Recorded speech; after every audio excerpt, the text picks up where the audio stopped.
So hello friends, welcome to our channel Kabir study. তো বন্ধুরা, আজকে আমরা লুসেন্টের যে কেমিস্ট্রি স্টার্ট করেছিলাম, তো সেখানকার আজকে 13 নম্বর চ্যাপ্টার নিয়ে আলোচনা করব। তো বলে রাখি, তোমরা যদি 1 থেকে 12 পর্যন্ত চ্যাপ্টার কেমিস্ট্রি না দেখে থাকো, তো আমার চ্যানেলে প্লে লিস্ট করা আছে, ওখান থেকে গিয়ে দেখে নিতে পারো।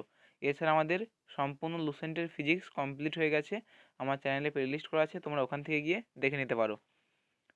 তো ফ্রেন্ডস, আজকে আমরা শুরু করব সেটা হচ্ছে লুসেন্ট কেমিস্ট্রির 13 নম্বর চ্যাপ্টার, যেটি হচ্ছে important fact about some metals নিয়ে। Important facts about some metal নিয়ে এটা আমরা শুরু করবো আজকে। তো দেখো ফ্রেন্ডস, এখানে বলে রাখি, এখানে যে প্রতিটা কনসেপ্ট আছে, এখানে মোট টোটাল,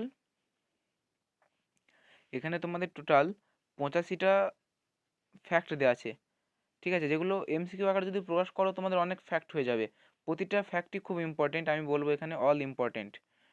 সবগুলো ফ্যাক্টই তোমাদের মনে রাখতে হবে। এখানে প্রতিটা ফ্যাক্টই কোনো না কোনো পরীক্ষা এসেছে, খুবই ইম্পর্টেন্ট। এখান থেকে আমি তোমাদের সাজেশন দেবো না, এখান থেকে তোমরা সবগুলোই মনে রাখবে। সবগুলো ফ্যাক্ট ইম্পর্টেন্ট এবং খুব মজাদার। প্রতিটি ফ্যাক্টই দৈনন্দিন জীবনে ব্যবহার করা হয়, বেশিরভাগ ফ্যাক্টই তো দেখো খুবই মজাদার। তো প্রতিটা ফ্যাক্টই আমি তোমাদের ডিটেলসে বুঝিয়ে দেবো। এছাড়া যদি তোমাদের কোনো ফ্যাক্ট বুঝতে অসুবিধা হয়, তো ভিডিওর নিচে অবশ্যই কমেন্ট করবে এবং আমাকে জানাবে, আমি এক্সপ্লেন করে দেওয়ার চেষ্টা করব। তো দেখো, প্রথমে কি বলা হচ্ছে, প্রথমে বলা হচ্ছে যে zinc phosphide is used for killing rats. তো এই যে আছে জিঙ্ক ফসফাইড, তো জিঙ্ক ফসফাইড কী কাজে লাগে? ইঁদুর মারতে ব্যবহার করি আমরা জিঙ্ক ফসফাইড। তো ফ্রেন্ডস, বলে রাখি, জিঙ্ক ফসফাইড, এই জিঙ্ক ফসফাইডের সংকেত কি? জিঙ্ক ফসফাইডের সংকেত হচ্ছে Zn3P2। এই Zn3P2কে আমরা বলে থাকি জিঙ্ক ফসফাইড। ঠিক আছে, তো জিঙ্ক ফসফাইড মানে Zn3P2। এছাড়া ফ্রেন্ডস বলে রাখি, এই জিঙ্ক ফসফাইডটা দেখতে কেমন হয়? এটা হচ্ছে ধূসর বর্ণের সলিড হয়। ঠিক আছে, একে আমরা জিঙ্ক ফসফাইডকে আমরা বলতে পারি গ্রে সলিড। গ্রে সলিড এটাকে আমরা বলতে পারি জিঙ্ক ফসফাইডটাকে। ঠিক আছে, তো ফ্রেন্ডস বন্ধুরা, এবার দেখো আমরা চলে আসবো নেক্সট ফ্যাক্টে। এখানে বলা হচ্ছে wood furniture are coated with zinc chloride to prevent. তো এখানে দেখো, এখানে আমরা যে কাঠের বিভিন্ন ফার্নিচার ব্যবহার করে থাকি, সেই ফার্নিচারগুলো কী কাজে লাগে? সেই ফার্নিচারগুলো দেখো, আমরা বলছি এখানে ফার্নিচারগুলো কোটেড করে থাকি জিঙ্ক ক্লোরাইড দ্বারা। কিসের জন্য? সেটাকে বিভিন্ন টার্মিটিস মানে হচ্ছে উই পোকা, মানে বিভিন্ন পোকামাকড়, যে কীটপতঙ্গ, যে যাতে কাঠটাকে ক্ষতি না করতে পারে, সেই জন্য আমরা কী ব্যবহার করে থাকি? Zinc chloride. তো জিঙ্ক ক্লোরাইডের সংকেত হচ্ছে ZnCl2। এটাকে আমরা ব্যবহার করে থাকি বিভিন্ন উই পোকা বলতে পারো, বা বিভিন্ন যেগুলো মানে কাঠকে যেন ক্ষতি করতে না পারে যেসব পোকারা, তো সেই জন্য আমরা ব্যবহার করে থাকি জিঙ্ক ক্লোরাইডের, কোটেড করে থাকি কাঠকে। তো এরপরে দেখো, excess of copper in human beings cause disease called Wilson. তো মানুষের শরীরে যদি আমরা অনেক বেশি মাত্রায় কপারের ব্যবহার করে থাকি, এক্সেস অফ কপার, তো সেই ক্ষেত্রে আমাদের কি হয়, যে রোগটি হয় সেটা হচ্ছে উইলসন রোগ হয়।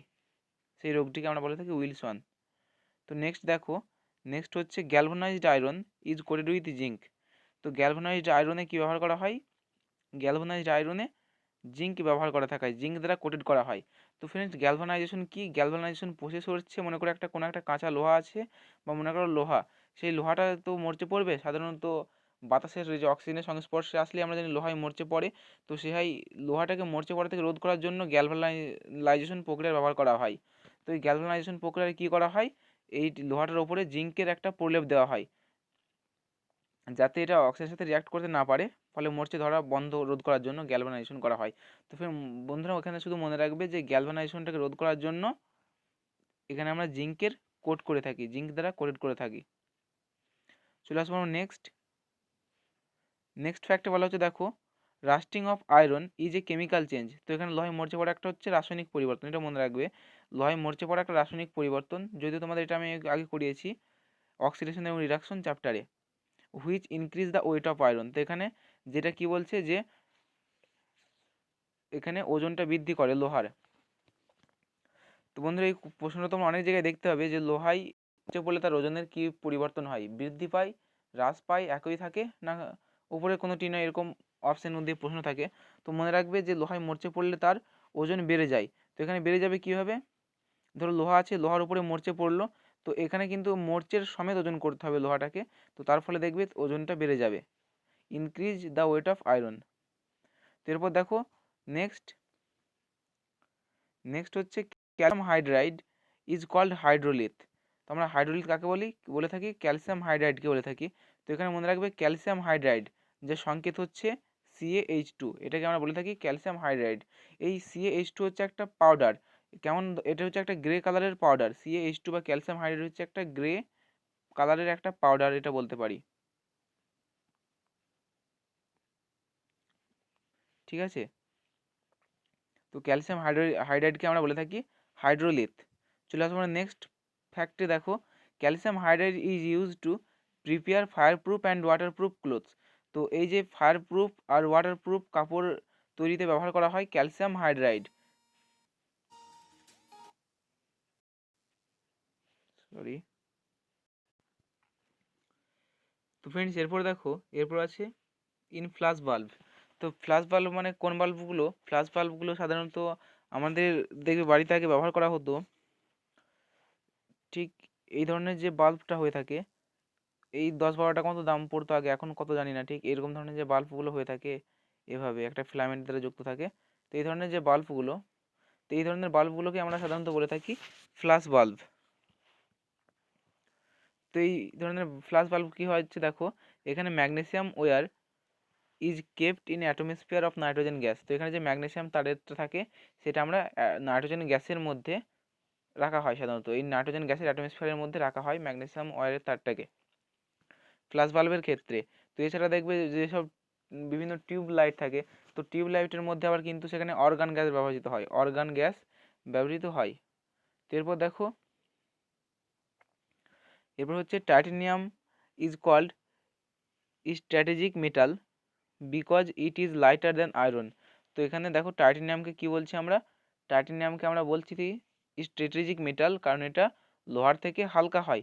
এখানে টাইটানিয়ামের হচ্ছে যদি আমি বলি অ্যাটমিক নাম্বার হচ্ছে 22। টাইটানিয়ামের অ্যাটমিক নাম্বার হচ্ছে ফ্রেন্ডস 22। টাইটানিয়াম হচ্ছে গ্রুপ 4-এর মধ্যে বিলং করছে টাইটানিয়াম।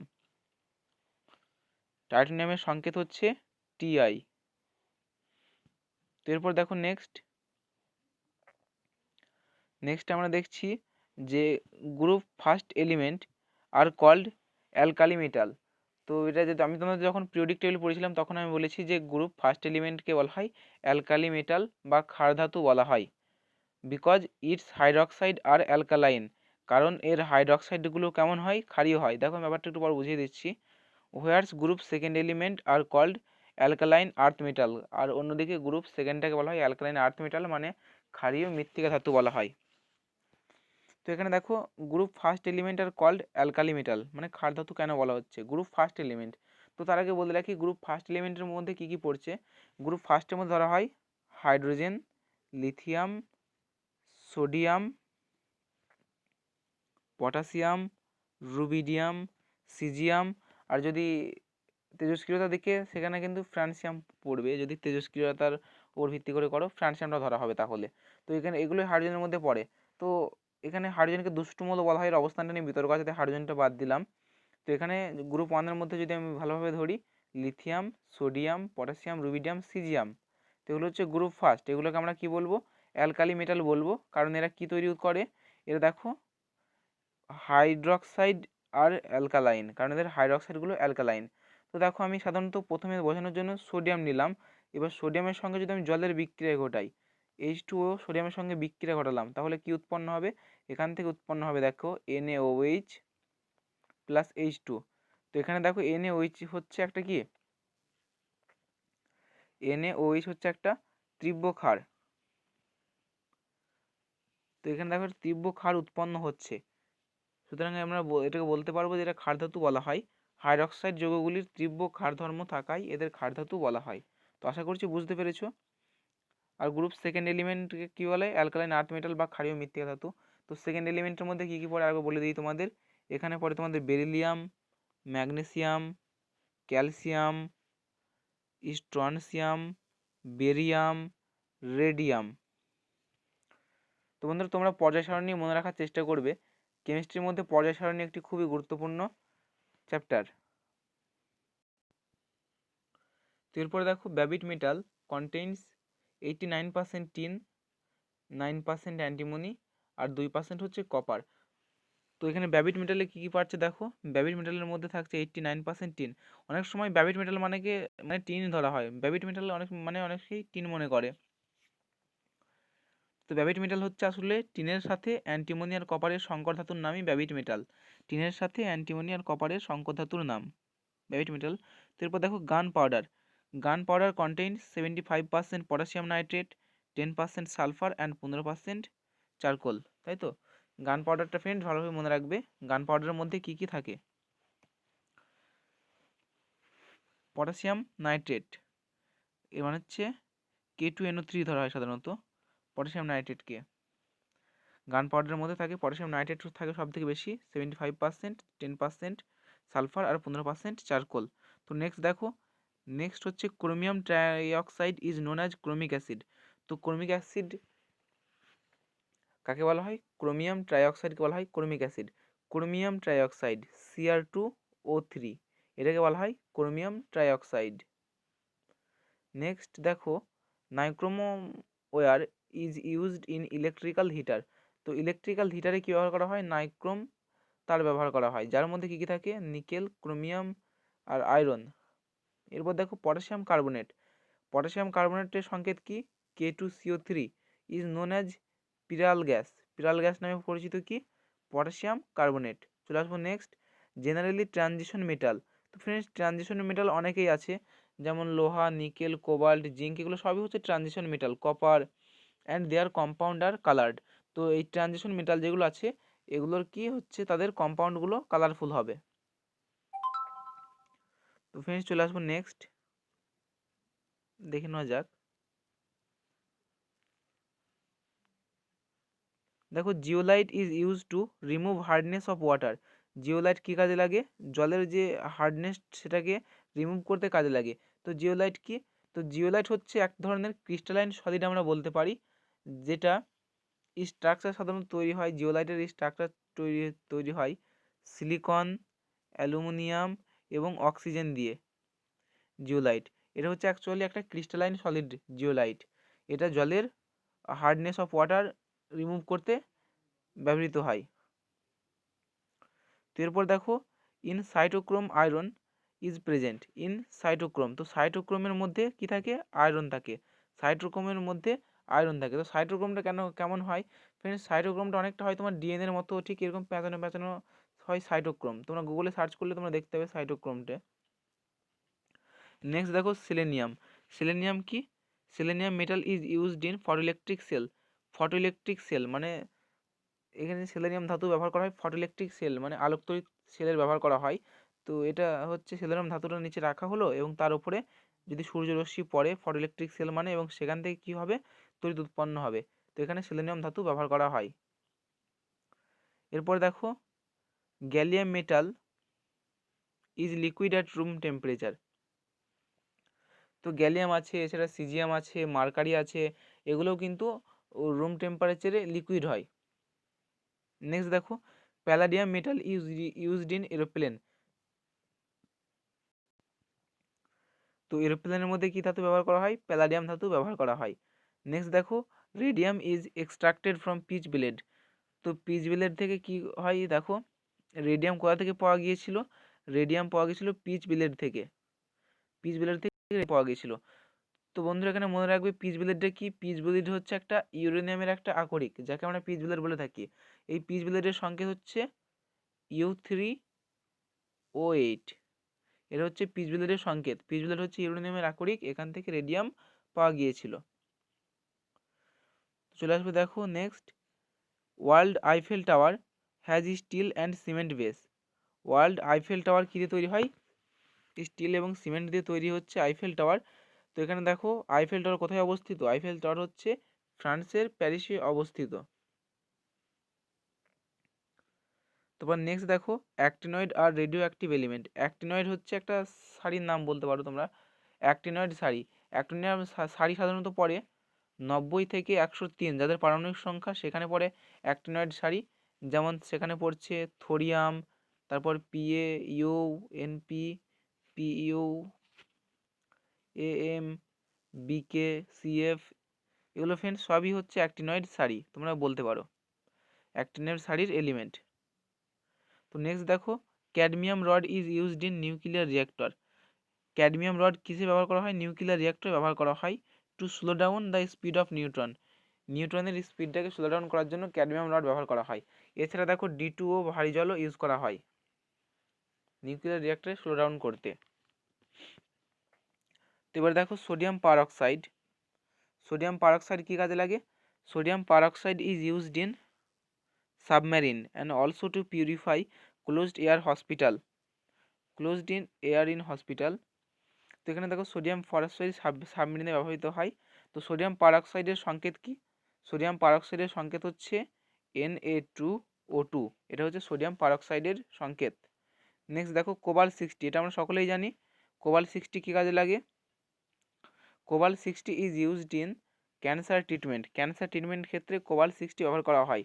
এরপর দেখো অনিয়ন অ্যান্ড গার্লিক, পেঁয়াজ এবং রসুনের যে মানে এটা হচ্ছে গন্ধ, অডোয়ার মানে গন্ধ, ডিউ টু পটাশিয়াম। তো পেঁয়াজের রসুনের মধ্যে যে গন্ধটা হয়, স্মেলটা হয়, সেটা হচ্ছে কার জন্য? পটাশিয়ামের জন্য পাচ্ছি আমরা। নেক্সট দেখো oxide of metal are alkaline. তো ধাতুর অক্সাইড কেমন হয়? সেটা হচ্ছে ক্ষারীয়।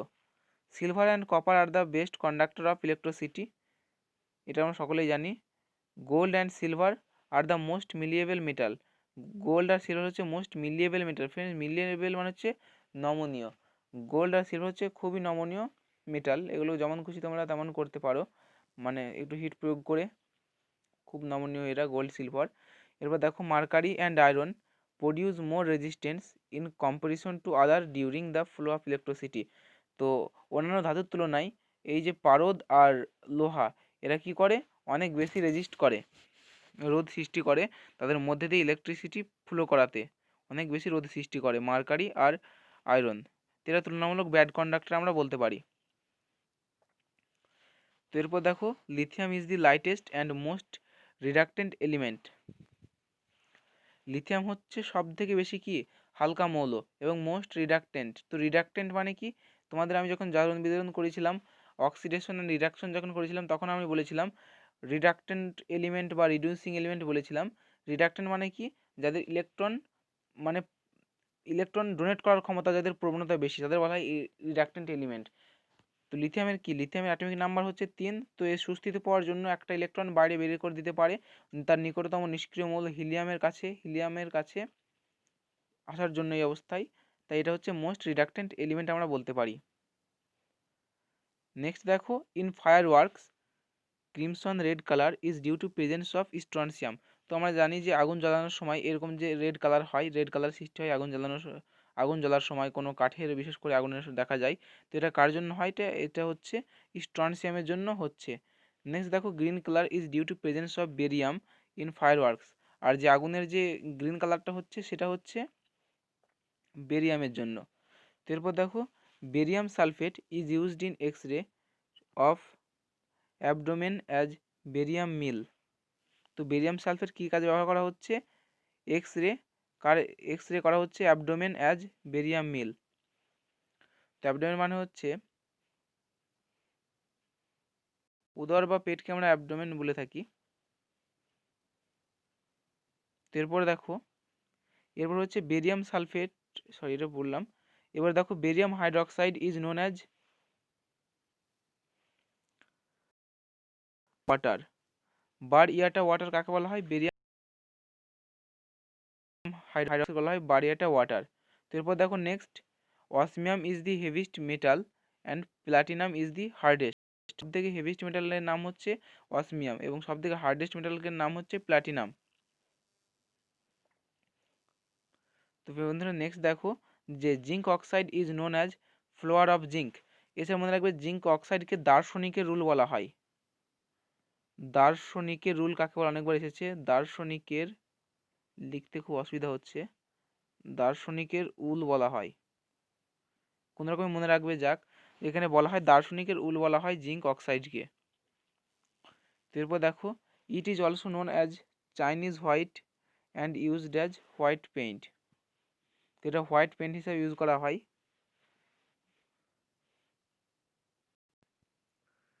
তোমরা এখানে নেক্সট দেখতে পাচ্ছ যে silver chloride. Silver chloride is used in photochromatic glass. তো ফটোক্রোমেটিক গ্লাসে ব্যবহার করা হয় সিলভার ক্লোরাইড।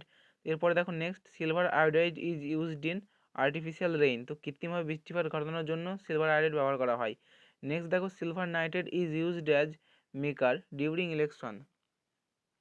তো বন্ধুরা এখানে দেখো সিলভার নাইট্রেট, এই সিলভার নাইট্রেট ব্যবহার করা হয় ইলেকশনের সময়, অর্থাৎ ভোট দেওয়ার সময় দেখবে হাতে লাগিয়ে দেওয়া হয় যে একটা পদার্থ, যে একটা কালি লাগিয়ে দেওয়া হয়, সেটার নাম হচ্ছে silver nitrate. It is kept in coloured বোতল। এটা একটা কালার্ড বোতলের মধ্যে রাখা হয় টু অ্যাভয়েড ডিকম্পোজিশন থেকে রোধ করার জন্য।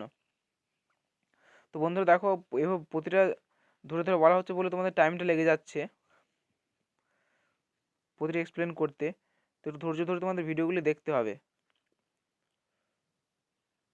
জানি একটু তোমরা বোর ফিল করছো, তাও তোমাদের ধৈর্য ধরে দেখতে হবে। দেখো এটা করতেই হবে, কিছু মনে রাখতে গেলে, কিছু শিখতে গেলে একটু ধৈর্য ধরতেই হবে।